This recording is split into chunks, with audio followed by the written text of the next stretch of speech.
দিগন্ত বিস্তৃত সাগর আর পাহাড়ের সারি দিয়ে ঘেরা দক্ষিণ পূর্ব এশিয়ার অপূর্ব সুন্দর এক দেশ তিমুর লেস্তে। বলা হয়ে থাকে প্রায় ৪২,০০০ বছর আগে এই অঞ্চলে শুরু হয়েছিল মানুষের বসবাস।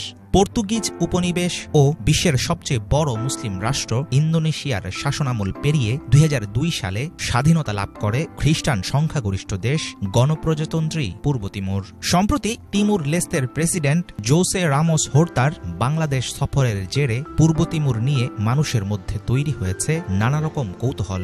বিশ্ব মানচিত্রে কোথায় পূর্ব তিমুরের অবস্থান? রাষ্ট্রটির সাথে সম্পর্ক উন্নয়ন হলে বাংলাদেশ কি লাভবান হবে? বাংলাদেশের জন্য সম্ভাবনাময় একটি বাণিজ্যিক কেন্দ্র হতে পারে তিমুর লেস্তে। অনেকদিন থেকেই দেশটির ফার্নিচার শিল্প ও ইলেকট্রনিক্স ব্যবসার একটি বড় অংশ বাংলাদেশিদের মালিকানায়। এখানকার ব্যবসা প্রতিষ্ঠান ও দোকানপাটে বিক্রি হয় বাংলাদেশ থেকে আনা নানা রকম পণ্য। পূর্ব তিমুরের প্রেসিডেন্টের সাম্প্রতিক বাংলাদেশ সফরে অন্তর্বর্তী সরকারের সাথে স্বাক্ষরিত হয়েছে চুক্তি ও সমঝোতা স্মারক। এর আওতায় দুই দেশে যাতায়াতে কূটনৈতিক ও সরকারি পাসপোর্টধারীদের প্রয়োজন হবে না কোনো ভিসার। এছাড়াও বাংলাদেশ ও তিমুর লেস্তের মাঝে চালু হবে দ্বিপাক্ষিক পরামর্শ প্রক্রিয়া ও কনসুলেট। আয়তনে পার্বত্য চট্টগ্রামের সমান পূর্ব তিমুরের জনসংখ্যা প্রায় ১৪ লাখ। মুসলিম রাষ্ট্র ইন্দোনেশিয়া থেকে স্বাধীনতা পেলেও দেশটির মোট নাগরিকদের প্রায় ৯৭% খ্রিস্টান ধর্মের অনুসারী। ১৫টির মতো ভাষা চালু থাকলেও রাষ্ট্রীয় ভাষার নাম তেতুম।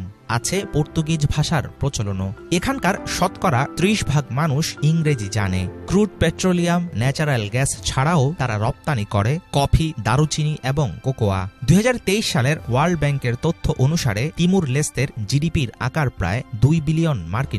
ইন্দোনেশিয়া, চীন, যুক্তরাষ্ট্র, ভিয়েতনাম, জার্মানি সহ অনেক দেশের সাথেই তাদের রয়েছে বাণিজ্যিক সম্পর্ক।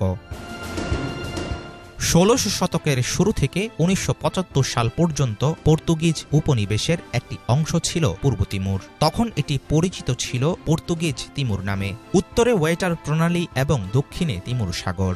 ১৯৭৬ থেকে ১৯৯৯ সাল পর্যন্ত এটিকে নিজেদের ২৭তম প্রদেশ হিসাবে দখল করে রাখে ইন্দোনেশিয়া। এই সময়কালে ব্যাপক সংঘাত আর গৃহযুদ্ধের মধ্য দিয়ে যায় গোটা অঞ্চল। রক্তক্ষয়ী আন্দোলন ও নানা ধাপ পেরিয়ে ২০০২ সালে সম্পূর্ণ স্বাধীন প্রজাতন্ত্র হিসাবে আত্মপ্রকাশ করে পূর্ব তিমুর। ২০১২ সালে রাষ্ট্রটিতে পিস মিশন কার্যক্রমের সমাপ্তি ঘোষণা করে জাতিসংঘের শান্তিরক্ষী বাহিনী। এই বাহিনীতে অবদান ছিল বাংলাদেশ পুলিশেরও।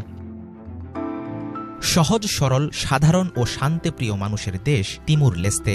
আসিয়ান ফোরামের সদস্য হলে বাংলাদেশে রোহিঙ্গা সমস্যার সমাধানে আসিয়ানের সমর্থন নিশ্চিত করার চেষ্টা করবে রাষ্ট্রটি। অন্তর্বর্তী সরকারের প্রধান উপদেষ্টা ড মুহাম্মদ ইউনুসের সাথে সাম্প্রতিক এক বৈঠকে এমন আশ্বাস দিয়েছেন পূর্ব তিমুরের মানবাধিকার রক্ষায় অবদানের জন্য ১৯৯৬ সালে নোবেল শান্তি পুরস্কার পাওয়া বর্তমান president Jose Ramos Horta.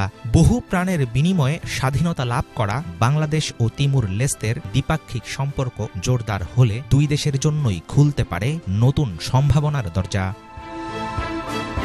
Hafizul ইসলাম, বাংলা ভিশন।